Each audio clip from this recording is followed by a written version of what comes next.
Жұлдыз Қайратқызы, әке. Лүпіл басып арнама жазыла отырыңыздар. Сәрсенбінің таңы. Жайлы төсекте жып-жылы көрпе астында жату мен үшін осы дүниенің бар рахаты сияқты.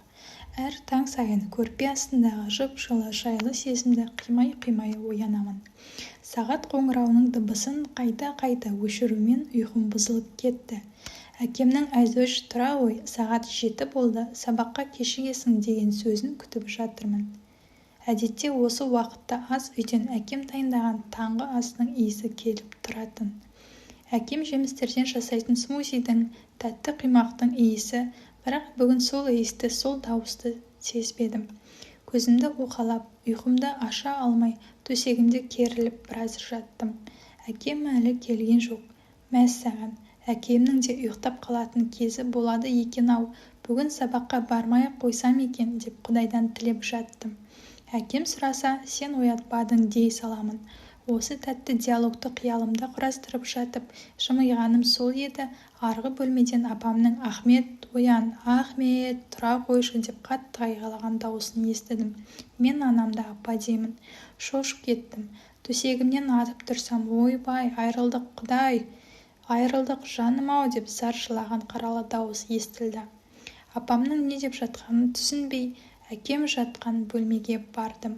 Әкем өзінің кітап оқитын диванында ұйықтап қалған екен.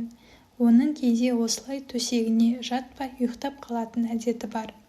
Қоңыр түсті мұқабадағы қалың кітап кеудесінде тұр.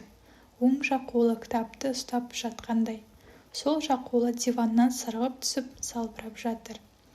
Апам кеудесінен жұлқылаған болу керек, жейдесінің жағасы мыж-мыж болыпты. Денесінде жан жоқ екен, жақындап қарағанда бірақ білдім. Бет әлпетінде қан сөлі жоқ. Денем түршігіп кетті. Әке деп бар даусыммен айғайлап жібердім.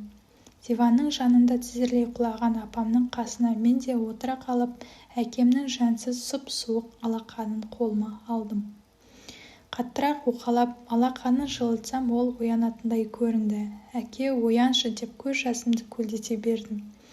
Екі бетін диванның қырына басып өкіріп жылаған апамды да жұбата алмадым. Таң сәріден таң қарадай кең үйдің іші қос қайғылы жанның ашы айғайымен жаңғырды. Біршама уақыттан кейін апам жылағанын лезде доғарып басын көтерді. Бетін бір сүртіп алды да басындағы орамалын сырғыта шешті. Әкемнің кеудесіндегі кітапты алып бұрышқа лақтырып жіберді де салқын үнмен «Айзия, тұр қане, кетті, болды. Үйдегі жерде жатқан алашаның барлығын жинастыр» деді. Сол күні мен шынымен сабаққа бармай қалдым. Құдай менің тілегімді орындады. Сол күні алғаш рет тілегімнің орындалғанына өкіндім. Сол күні алғаш рет. Әке, сол түні үн-түнсіз ескертпестен кетіп қалдың. Тым болмағанда қайтып келемін деп үзілмес үмітті қолыма ұстатып кетпедің. Нем қалды менің, ештеңе, кеудем қуыс, түсіндім.